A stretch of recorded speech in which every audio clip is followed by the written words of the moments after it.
For the fourth year in a row, Dawn is partnering with iHeartRadio for Can't Cancel Pride, a campaign that has raised over $11 million for the LGBTQ plus community. Dawn continuously strives to celebrate visibility and inclusivity for all, and that means supporting amazing organizations like Centerlink, providing safe spaces where over 52,000 community members go each week to receive critical and life-saving services. Dawn is there for your home, or your home away from home. So visit can'tcancelpride.com to learn more.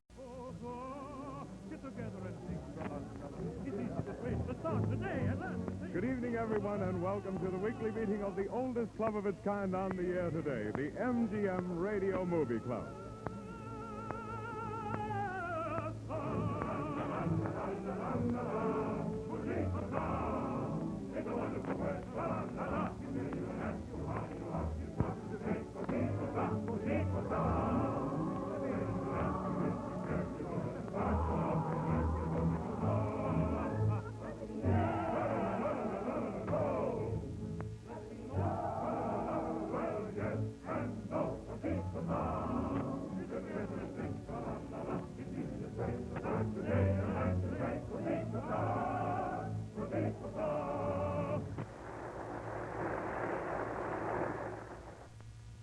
The meeting is called to order, and I give you your director, George Knox.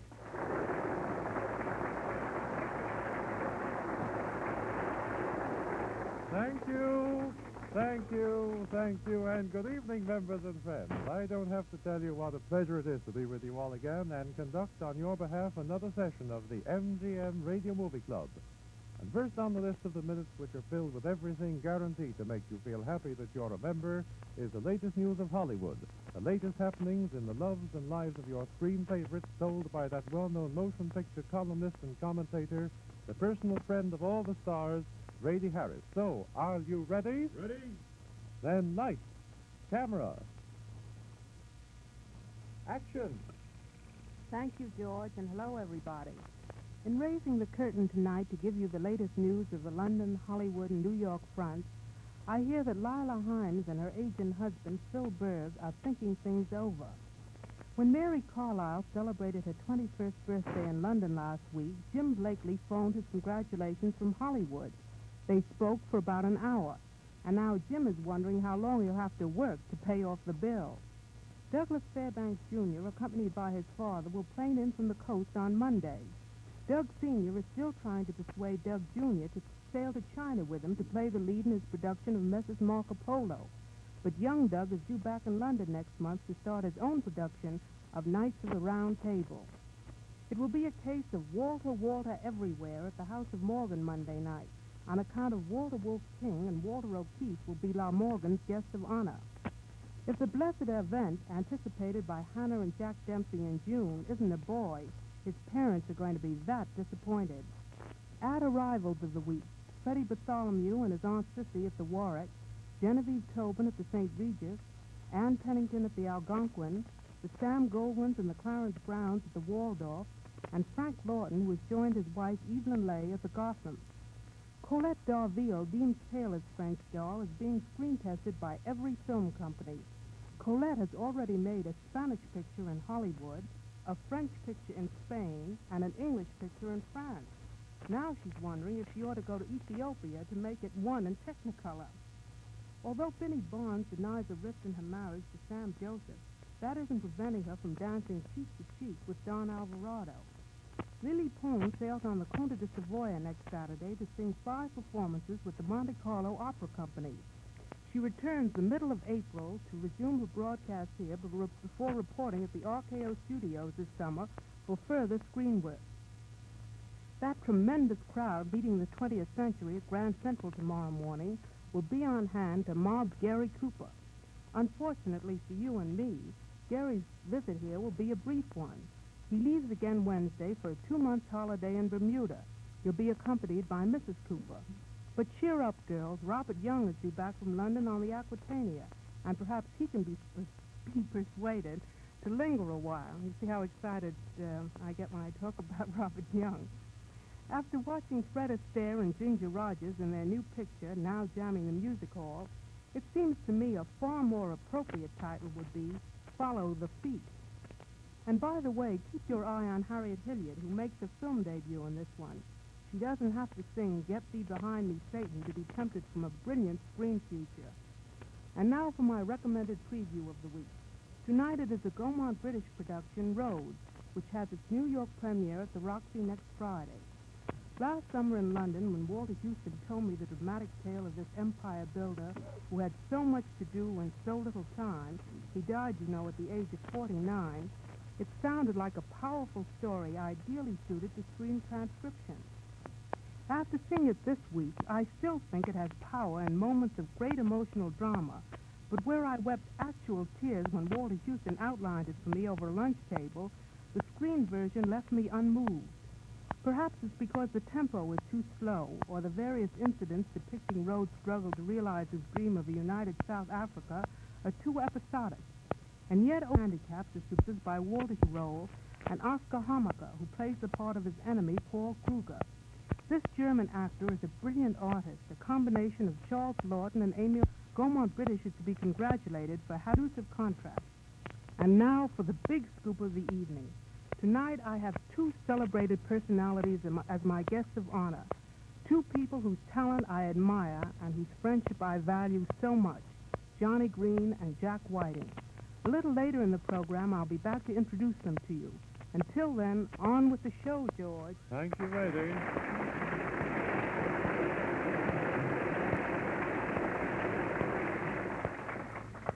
And now for Frank Hernandez, the movie club serenader who tonight is presented in company with Count Maffei at the console of the organ. In answer to the majority of requests, Frank sings Eeny, Meeny, Miny, Mo.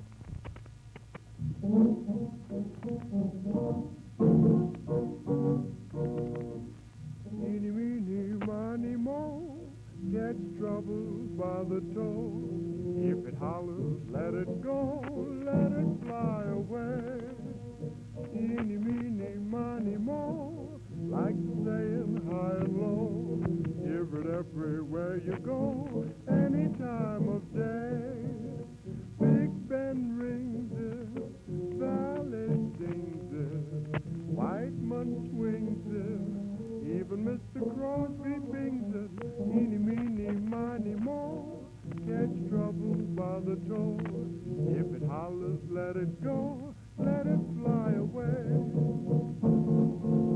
Eeny, meeny, miny, mo, catch trouble by the toe. If it hollers, let it go, let it fly away. Eeny, meeny, miny, mo, it's saying high and low. Hear it everywhere you go, any time of day. Big Ben rings it, Valley sings it, White Man swings it, even Mr. Crosby bings it.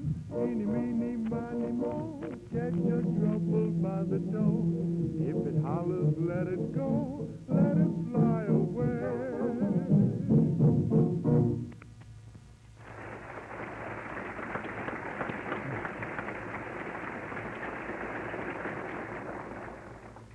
The MGM Radio Movie Club now has the pleasure to present the guest of the evening, who, as usual, will be interviewed by Rady Harris. Will you do the honors, please, Rady? I'm laughing already. I can see it. Several days after I had arrived in Hollywood, I ran into a famous director whom I used to know at the Paramount Studios on Long Island.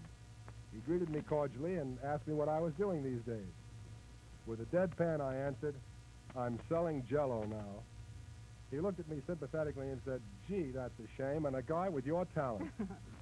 Well, that's what happens when you're on the country's #1 radio program. But no fooling, Johnny. How did you like your first visit to Hollywood? It was grand, Rady. You see, although it was my first visit, it really was just like old home week for me, because everybody I had ever worked with or known in New York seemed to be out there. For instance, at the United Artists Studio, Ethel Merman was being featured with Eddie Cantor in Strike Me Pink. It wasn't so very many years ago that I accompanied Ethel at the piano in her first appearance at the Casino in the Park here in New York, and at her record-breaking engagement at the Palace, when to play the Palace was the goal of every vaudevillian. At Warner Brothers, I staged a reunion with Joan Blondell. It was the first time I had seen her since we played a personal appearance together in Minneapolis over 2 years ago. But at RKO, I got the biggest kick out of seeing a young star who has been one of my very closest friends ever since I played for her when she made her first screen test at the Paramount studio. It was for a picture called Young Man of Manhattan, and she sang a song entitled, I've Got It, But It Don't Do Me No Good. Well, let me tell you, the fellow who titled that number certainly was no prophet, because that little girl happened to be Ginger Rogers. Now we're getting somewhere. Tell me more, Johnny, much more. Oh, mais oui, avec plaisir, mademoiselle. Il y a bien des petites histoires de Hollywood que je voudrais bien vous dire ce soir, mais malheureusement, il n'y a pas de temps. Johnny, I never would have believed it. I see. Well, that French is lest you don't know the Claudette Colbert influence. She's been my favorite French pastry ever since my fingers doubled for hers at the piano in the musical sequence in Smiling Lieutenant, when Claudette was supposed to teach Miriam Hopkins how to win Maurice Chevalier by jazzing it up with lingerie. Did you see Claudette's lovely new home in Holmby Hills? Did I see it? And by the way, there's a funny story attached to that. Another one? Oh, yeah, I got a million of them. You know, when the foundation was just being built, I used to go horseback riding every morning through a path leading right past her new house. And since the framework wasn't up yet, me and my wonder horse would sort of stroll through the living room, and doggone if I didn't wander into the stables one night and heard my partner telling the other horses that he'd been entertained in Claudette Colbert's living room. Well, I bet all the other mares wish they had his horse then. Oh, Rady. After that crack, if I had a cold, I'd ride right back to Hollywood on it. But not until I finish this interview. I hear that along with your radio work and making Paramount shorts, you also made the phonograph recordings of the score of Follow the Fleet. Yes, I did, Reddy, and it was a tough job. We worked from 8 in the morning to 8 the same night, but no one seemed to mind, least of all Fred Astaire. Now, there's one of the grandest guys I've ever worked with, as I discovered when we worked together a few months ago doing the recordings of Top Hat. You know, Fred is crazy about music, and he was so tickled when Irving Berlin wrote a tune for him to sing in Follow the Fleet called I'd Rather Lead a Band. You know, I think he really would rather lead a band. We made a big business deal. Fred gave me a tap or two, and I gave him some new chords. I think he had the better of it, though, because he knew how to play the piano before we started, and I was, well, you know, I was just the ballroom wallflower. Oh, you can't make me believe that, Johnny, not with all those glamorous Hollywood stars around you. By the way, it must have been pretty hard working in Hollywood with all of them to distract you. Well, Rady, working in Hollywood is like a golf game. It all depends on your approach. For some people, all those glamorous stars might prove distracting. But for me, they were inspirations. Oh, so you're going into your accent again. Well, you can blame that on Jack Benny. You know, I went out to California a musician, and I came back a dialectician. But speaking of Jack, he's really tops off the stage as well as on. In fact, one of the nicest things that happened to me in Hollywood was the surprise birthday party that Jack and his wife, Mary Livingston, gave me.